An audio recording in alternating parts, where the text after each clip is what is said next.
AJ Styles, Chris Jericho 2, and yet another reason to remember that Naomi sucks. Oh yes.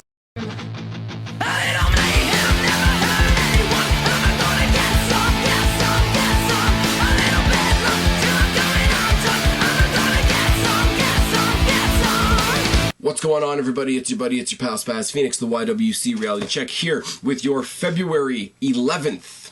11th! Because I'm taping this on the 10th, but SmackDown is airing on the 11th, so stuff and things and reasons.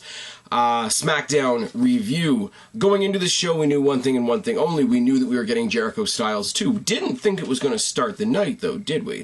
Start the show off with Jericho coming out, cutting a promo. He's pumped for the rematch. He respects AJ Styles, but after all the shenanigans that went down on Raw, he doesn't respect him anymore. He says, you know, you're good. You could be great one day. You're definitely not phenomenal, especially compared to me. And then he goes off on a tangent about some match that he had with Shawn Michaels in this building long time ago, ladder match title. You know, that was greatness. You know, that's phenomenal. You are not phenomenal, especially compared to me. AJ comes out to start the match. They're interrupted by the Social Outcasts. You look, they troll AJ Styles and they're like, you can't call yourself the Phenomenal 1. We're the Phenomenal 3. We'd be the Phenomenal 4, but Bo Rida is still in the studio recording that gold record. They mock Jericho. He says, you know, you think you're a rock star, but tonight we're the headliners. Jericho takes one look at AJ, takes one look at the friggin' Social Outcasts, says, you know, guys, I'm warning you. Like, you're pissing me off. This is not the night to do this. They 3-on-1 on Jericho. Styles makes the save. Jericho grabs the mic once again and says, just so you know, Styles and I are going to fight tonight, but right now we're going to fight together against you. And we've got Styles and Jericho versus the self-proclaimed Axl Rose with Heath Slater on the outside. Unfortunately, and I don't like when they do this, but we come back from commercial break and we come back into the match already in progress. And basically, it's a tit for tat. Anything you can do, I can do better. Jericho and Styles trying to outdo each other.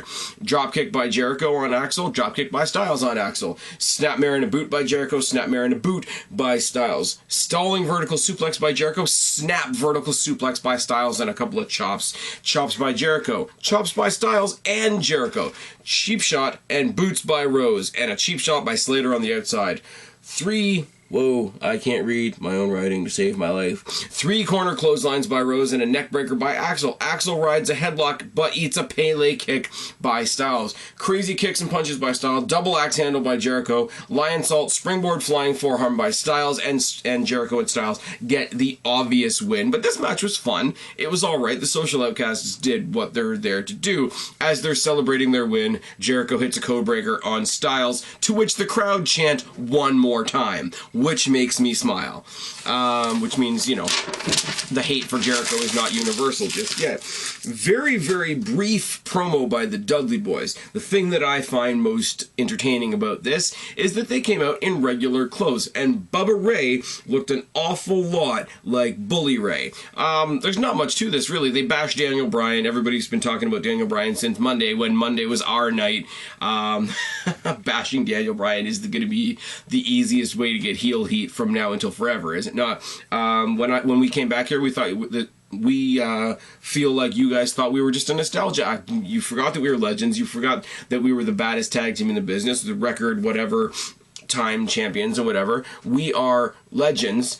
You know, Tables didn't win 9 WWE Tag Team Championships. We did. So now, because you guys don't appreciate us, like the Usos didn't appreciate us, you don't get any more tables. You don't get any more tables. Don't cheer the tables. You should be cheering for us. You shouldn't be saying, get the tables. You should be saying, let's go Devon. You should be saying, let's go Bubba. They call the crowd, or the ring crew, out to get all the tables that are around the ringside. Which means that this ring crew came out before this segment and set up like 20 tables around the ring for the tables to sit there, not get broken, and take them back out again 5 minutes later. Which seems kind of pointless, and must have seemed kind of pointless to the people that were there live. There's one table in the ring. The Dudley Boys sort of symbolically take that one out. This is the last table ever. They grab the microphone and, you know, Bubba Ray says, Devon, get the... and he drops the mic. Interesting. No real explanation, but I mean, with a heel turn, it's kind of like, I did it, fuck off. And I like that. That's kind of cool.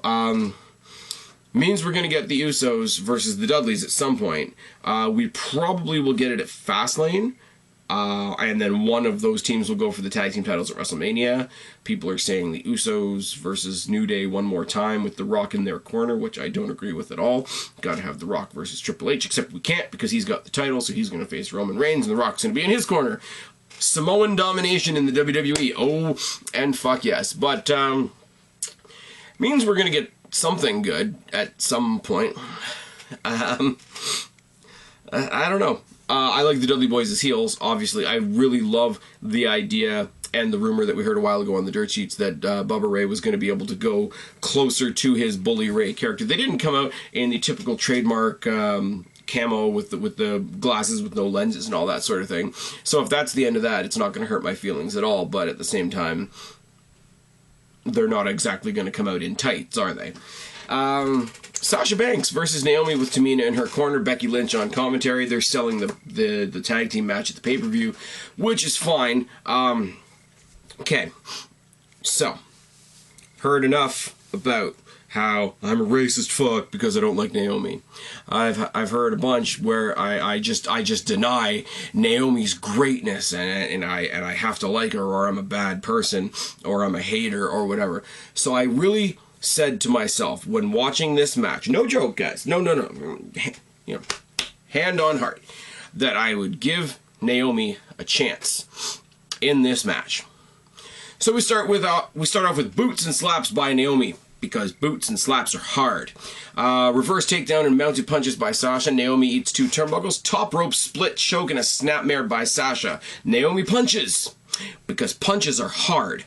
Corner double knee drop spot by Sasha Banks takes us into the commercial break. We come back from the commercial break. We're in a pinning reversal sequence by both girls. Naomi punches, because punches are hard. Sasha tosses Naomi out. Naomi stomps, because stomps are hard.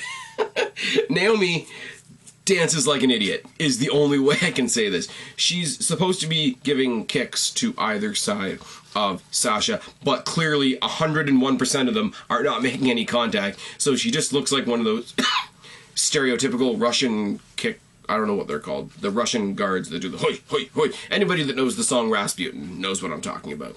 But basically, Naomi dances like an idiot, because dancing like an idiot is hard. I will say, in her defense, we did not see the chocolate flying camel toe of death tonight. I will give her that much. Head scissor by Sasha, sweet forearms, 2 clotheslines, and a drop kick by Sasha. Another head scissor, a double knee, and a running knee by Sasha. Tamina trips Sasha on the outside. Becky and Tamina brawl on the outside. Naomi botches a moonsault, because wrestling moves are hard. Sasha leaves Naomi in the ring to lie around for a bit. Sasha Banks goes out and saves Becky. Knox has a cool little spot where she pushes pushes Tamina into one of the announcer's chairs and then super kicks her out of it, which is great. Rolls back into the ring where Naomi is still lying around because standing is hard. Locks in the bank statement and gets a well-deserved victory. Naomi, you suck. Tamina had a better match than you on Raw, and Tamina doesn't even wrestle very often. Just putting that one out there. We saw a promo or a video highlight package of the Wyatts and their path to destruction, what they've done to Kane, what they've done to Ryback, what they've done to the Big Show. Now, this terrifies me because the rumors are that we're going to get Bray Wyatt versus Brock Lesnar at WrestleMania. Now, you've named 3 other big guys. Please do not make this the Wyatt family versus Brock Lesnar, Big Show, Kane, and Ryback. I might open a vein if you do. Just saying, promo comes out. The promo is actually more on point. The promo is a little bit more active and more intriguing than what they have been in the past. So while Bray Wyatt's great on the mic, don't get me wrong, but they have been getting rather repetitive. The gist of the promo is we're slowly getting rid of the Titans in the WWE to make you all ready for a new generation of gods. And it's good, and it goes into a lot of Greek mythology type stuff. It's all very cool. Neville and the Lucha Dragons versus Cosmic Wasteland, because Cosmic Wasteland is still a thing. Now, tell me if I'm wrong on this one. And I don't think I am. But we all want to see Goldust versus Stardust at WrestleMania. Now, would this not be a cool way to get us to WrestleMania? Now, Goldust could reach out to his brother, why are you being a heel, why are you being a bad guy, talk to me, let me know what's going on, why are you so fucked up, why can't you just be Cody, etc. And if you won't talk to me, at least have a match with me. Stardust says no, whatever, fuck off, whatever. Goldust finally convinces R-Truth to be his tag team partner. They do the whole Golden Truth thing. At Fastlane, you have Golden Truth versus the Ascension. Goldust says to Stardust, I've got a tag team partner. I'm going to take on your tag team, the Ascension, at Fastlane. If we beat them, I get you at WrestleMania. Simple, easy booking. I like the idea. I know it's not going to happen, but it is what it is. Neville in the Cosmic Wasteland. Neville and the Dragons versus Cosmic Wasteland. They revamp the whole, when they do the fight graphic before a fight, when you got the two guys and if there's a title involved and whatever. When Stardust and Neville and Stephen Amell and all those people were having the comic book style matches a while ago, superhero, supervillain, and they had that sort of comic art book type fight card. They did one of those tonight for these 4 guys, or these 6 guys, and they had caricatures instead of an actual fight graphic up. I don't like it because it makes it very cartoony, but this is one of those things that really reinforces the fact that it's for kids. I know it's for kids. I can't suspend my disbelief that much. It is what it is. But it's one of those things that's really driving it home, and I really think they need to get rid of it. Not saying the artist wasn't good, because like it looks cool, but it doesn't work. In my personal opinion, you guys might disagree. You guys might think it's the most badass thing ever. 101% of the movies that I'm looking forward to seeing this year are all comic book based. The Iron Mans, the Batmans, the Suicide Squads, all that kind of thing. But I don't think it works.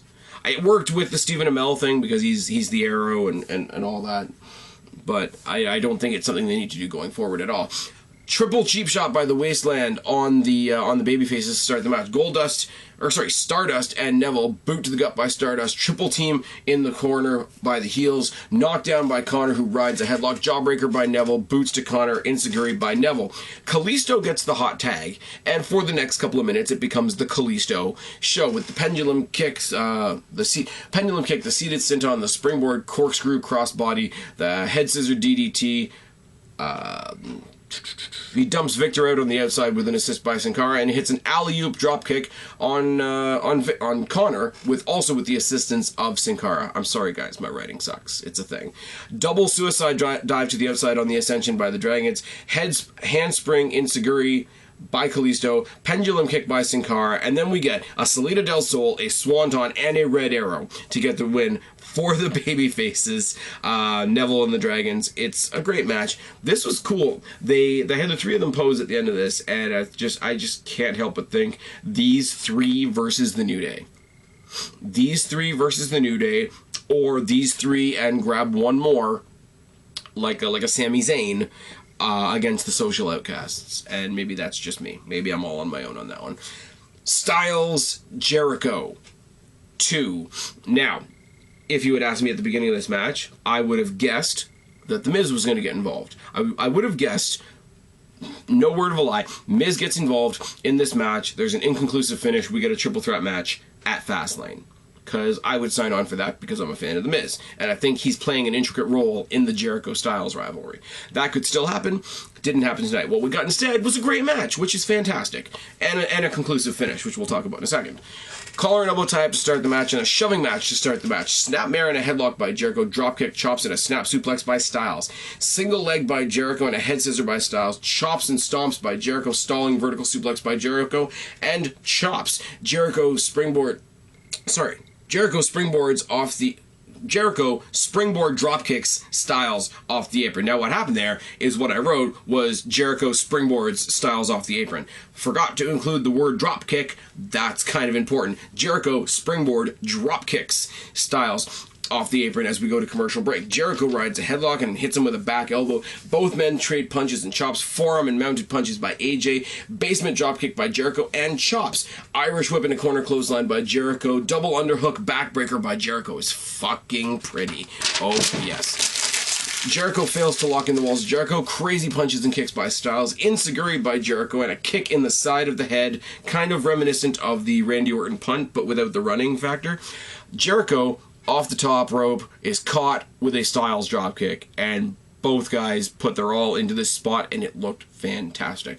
Both guys trade punches in a lion salt by Jericho. Death Valley Driver across the knee by Styles, which is another really nasty looking spot. Styles Clash is countered into the walls of Jericho, which is countered into the Calf Crusher.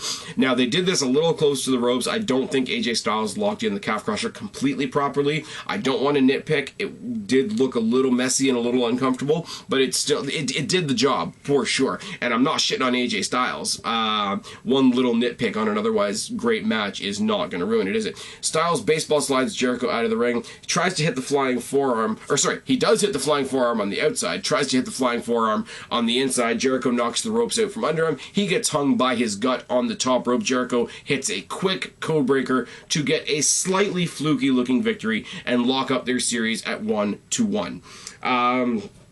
Great match. The way that Mauro Ranallo sold us at the end of the match, he says, just to update all you fans out there, this series is now one apiece, which is all the vocabulary I need to know that this is going forward. Something's going to happen with this at Fastlane. Whether or not they throw in The Miz, it's going to be great. They signed off the show, though, taking all the steam away from Styles and Jericho by announcing that Brock Lesnar is going to be on SmackDown next week. Now, important piece of information, important piece of advertising, important draw to SmackDown that Lesnar is going to be on SmackDown next week, as Mauro Ranallo was very, very adamant about telling us. He hasn't been on SmackDown Live in about a dozen years. You could have done it earlier in the night. You didn't have to do it right at the end of this match to take all the steam away from these two guys that just had a great match. Otherwise, fantastic show. Great job. Sasha Banks got a victory that she so richly deserves. AJ Styles, Chris Jericho, very, very cool. The team of the Lucha Dragons and Neville, I hope, is something that goes forward into something. All in all, great show. The Social Outcasts are still a blast. Can't complain about this show whatsoever. If you've got any complaints at all, please show the work and explain your methods down in the box below. I've been Spaz, you are YWC Reality Check. Subscribe up there, talk down there, start a conversation. Keep all these conversations going. Don't be a stranger. I will talk to each and every last one of you later, but for right now, I'm tagging out. Bye, guys.